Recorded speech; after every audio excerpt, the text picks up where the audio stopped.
Coming up on this episode of Real Talk Rentals, we're going to talk move-outs. What happens when a tenant moves out, and what do you have to do to get ready for that next resident? Welcome to Real Talk Rentals, a podcast brought to you by OnQ Property Management. We're going to delve into all the secrets, tips, and tricks that go into owning a rental property, so buckle up and stay in for the ride.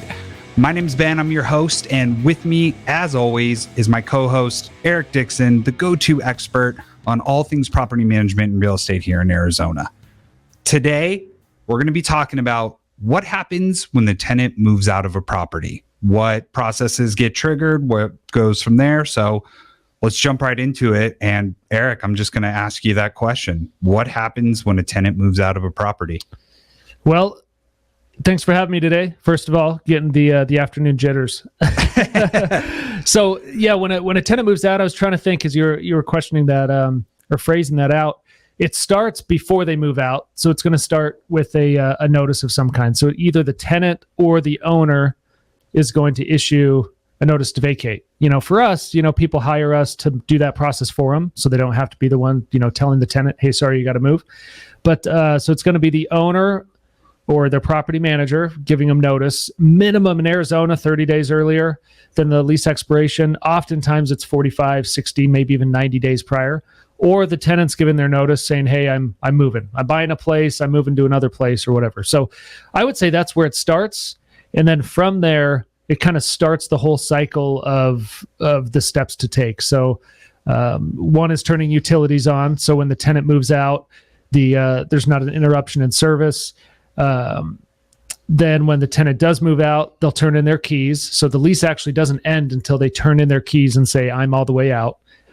From there, what we do, and I'll kind of just walk through what OnQ does, Sure. as far as that goes, we'll send an inspector out and we'll do a full move out inspection. Takes several hours, document everything in the house, from paint, floor, opening every cabinet, turning on every appliance, landscaping, pool, checking for visual deficiencies and so forth. Now, they're not home inspectors. They're not jumping on the roof or getting in the attic or checking the mechanical function of the air conditioning unit and so forth, but they can notate, is the AC working? Are the appliances working? Are the elements heating up? Is the microwave turning on? That sort of stuff. Then from the move-out inspection, it'll shoot over to our system and our property manager, and then they'll send that to the owner. And the owner reviews it. We review it and compare it to the move-in inspection that we've talked about on previous episodes. And then we compare the two. And we talk about what is the tenant responsible for, what is the owner responsible for, and kind of what happens there. Here in Arizona, and it's kind of the probably the biggest task in a move-out when a tenant moves out, is doing the disposition. So it's basically detailing out, here's your refundable deposit that you paid upon move-in. Say it's $2,000, and detailing out any charges and then sending that refund check. And in Arizona, we have 14 business days to do that, which sounds like a ton of time. But by the time you do the move out, you get estimates from contractors and handymen and so forth, and you talk to the owner back and forth. You're talking to the tenant. I mean, oftentimes your back's against the wall trying to get it out before that 14 days.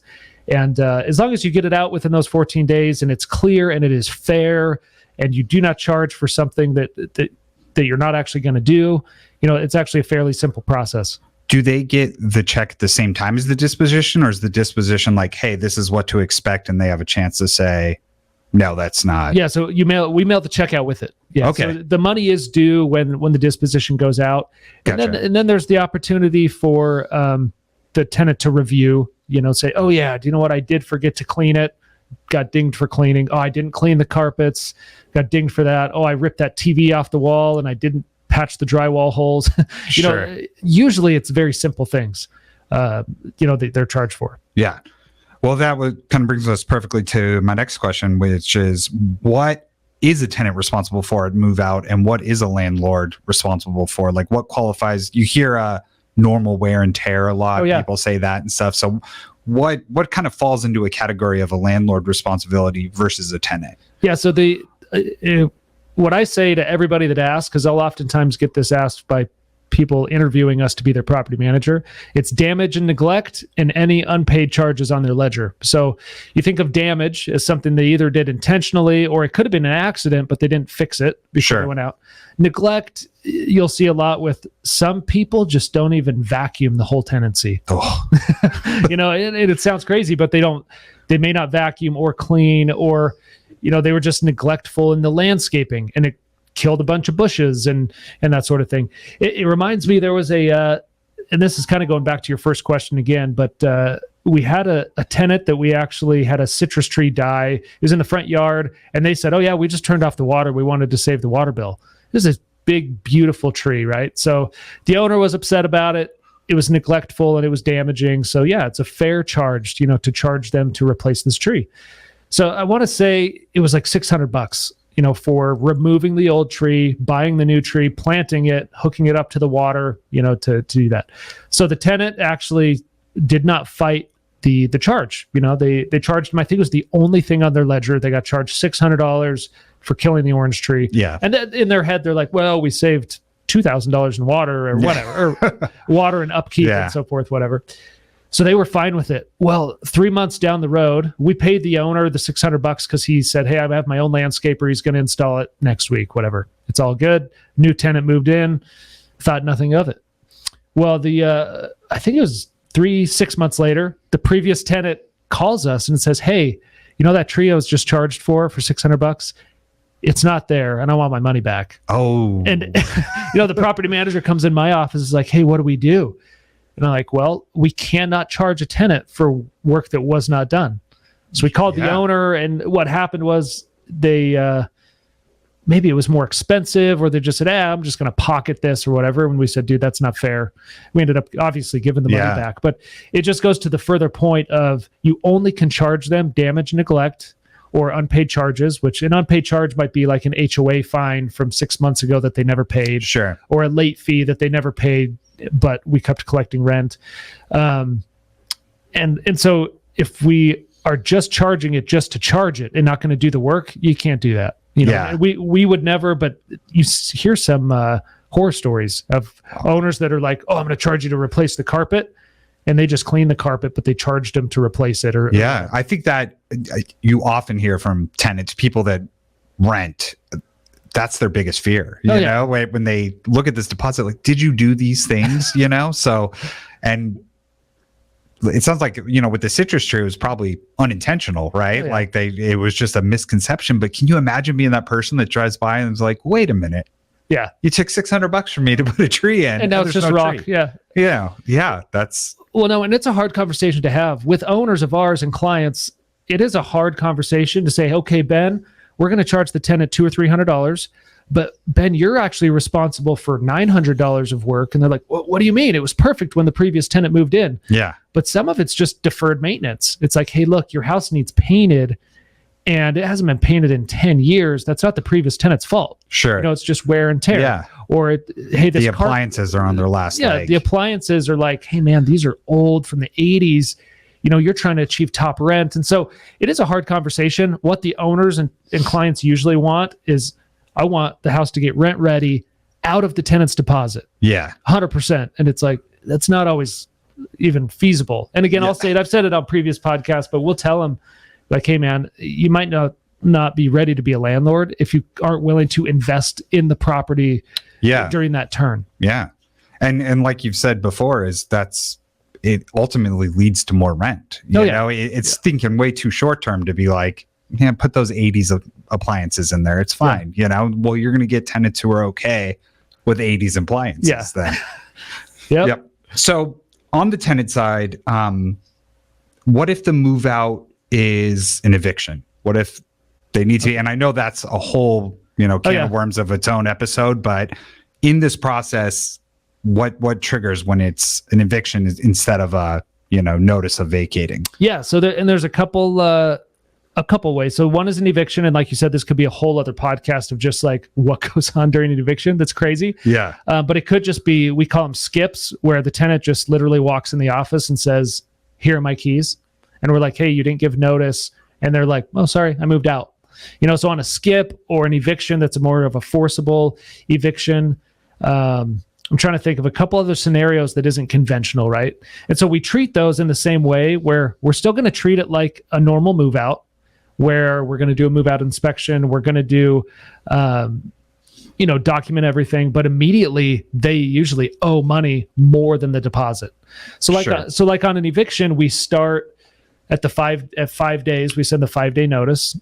I'll just use you as the example because it's easier to talk to you. But say, hey, Ben, you're 5 days late on rent. Here's your 5-day notice by certified mail. Usually the tenant is either communicating or they're not. It's usually nothing in between. It's like, no, this is what's happening. My job, something happened, or they just disappear. 10 days later, we'll send it to the attorney's office and they'll set a court date and get the ball rolling in that direction. And from there, usually by the end of the month, it takes about 25 to 30 days. By the end of the month, we'll get possession back. And there's a lot of different steps in between there, but usually we get possession back, and not only have they not paid rent, we've got court and eviction fees on their ledger. Usually by that point, when we take the property back, the owner has utilities. The house is never in good shape. You can't imagine that you get evicted and the tenant's like, do you know what? Let me clean the carpets, or let me touch up paint before I go out. Unfortunately, there's crazy stuff that happens too. Like right now, we've got a move out where they left their pets behind. And we're dealing with the animal control and trying to find a home for these pets. We don't want to just drop them off anywhere. It's we've actually had employees adopt several animals. I was going to say, our head of inspection, I think, has like several dogs. He has a soft heart for animals, and it just begins to be too much. But during that eviction process, I guess the biggest takeaway is your property manager, whether it's us or someone else, or if you're in another state and you're doing it yourself, there are very strict rules that you got to follow, but understand upon move out, it's a difficult process to get that money back paid by the tenant. I mean, they just got evicted from their home, so they obviously have no money. Yeah. And so the landlord is having to fork a bunch of money over to clean it, get it ready, new carpet, new paint, whatever. The landscaping is usually atrocious. Yeah. And so there's several $1,000s out of pocket. And then once we get the new tenant in and it's on to the next tenant, then we kind of go back and we say, okay, let's button this file back up. Let's send it to collections, garnish wages, or settle with the previous tenant or whatever the situation is. Sure. Is there, I guess this kind of leads to my next question is there a scenario where a landlord, let's say it's not an eviction, they're a fine tenant, but the landlord says, hey, I want to not renew with this tenant because I want to put it on the market for more money. Yeah. They know this person is not going to be okay with, whatever this new price is.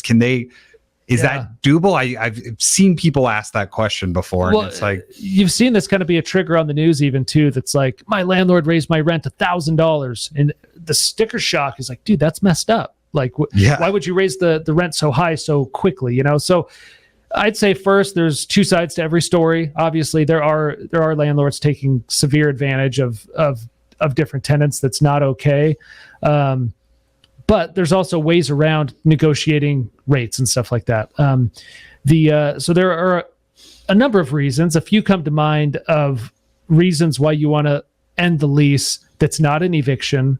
At the beginning, it's not an eviction. It could be a 10-day notice type thing. We had a client they rented a house from us. They passed all the checks and everything because they had good income, good background, all that. They moved in, and then they turned it into an Airbnb. Oh. And we had to send them a 10-day notice. Say, hey, dude, you can't do that in this community without permission, that sort of thing. Can't sublease, sublet the property. Ended up having to start the eviction, but then they kind of just said, hey, look, let's figure this out. And they paid out of their lease. We've had criminal evictions where we found out that the FBI called and was like, hey, you have a wanted person. If you want to Google it, you can Google the Wig Bandit. The Wig Bandit in Maricopa, Arizona.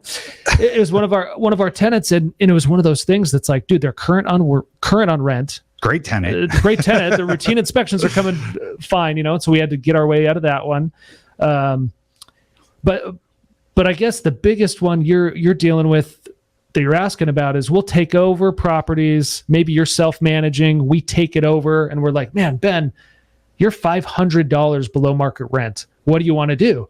And the owner's like, oh, just send them a notice, bump the rent up $500. And it's like, oh, that's why you hired us, because you wanted us to be the bad guy, and, so and it's us on the news and raise the rent. And now OnQ's on the news, right? So there's a few ways we can do it. If you're going to raise rent like that, I suggest you give them a much more than 30-day notice. Give them 3 to 6 months and say, hey, look, Ben, I understand, you love this house. We love you as a tenant, but here are comps. Actually send them and say, hey, look, finding a house in this neighborhood is going to cost you $2,000. You're paying $1,500. I'm not saying I need the full 2, but I need to get it up to 17 or 18, and kind of reason with them. And they're either going to react in one way. They may just be upset. But usually people realize when they go on Zillow or Realtor.com or Zumper or something and they look, they're going to be like, man, I've been getting a steal. And don't think that your tenants know if they're getting a steal. They know. Yeah. And they'll usually be cool. And they're like, do you know what? We'll negotiate this out. Or, hey, thanks for giving me 3 months notice instead of 30 days. Right. And then you don't get those bad reviews or those bad phone calls or calling the news, if you just give them more time. Another thing you can do is just let them go month to month and negotiate a higher rent than you're at, but maybe not full market, but say, hey, Ben, I'm going to raise your rent $200, not $5, but only for up to 6 months. Please go find another place, or let me know if you're willing to pay market rent.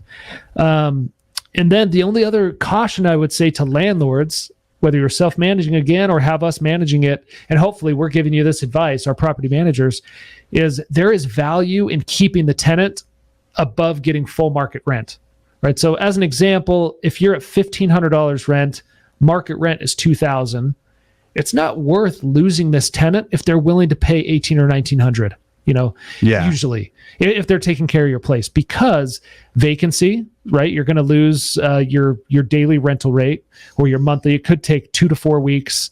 You're going to have utilities on in your name as you're getting the house ready. You're going to have costs to get carpet and paint and, get everything prepped.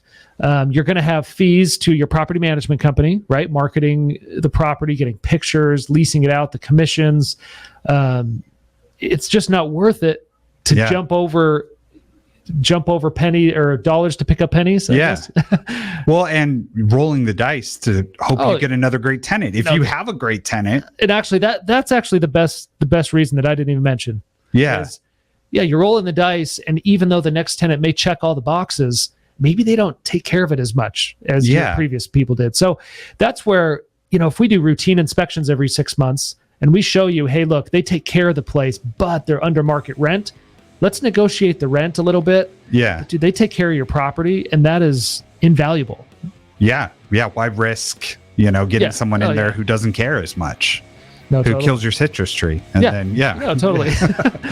Well, I think that pretty much covers it. I think we'll definitely have to dig into evictions more in its own episode one time, maybe even bring someone expert on or something to walk us through it, because I know there's tons to avoid there. But so that's it for us this time. Be sure to follow us and subscribe to wherever you get your podcasts. And we're really pushing. If you could leave us a 5-star review, we'd really appreciate that. And we will see you guys next time.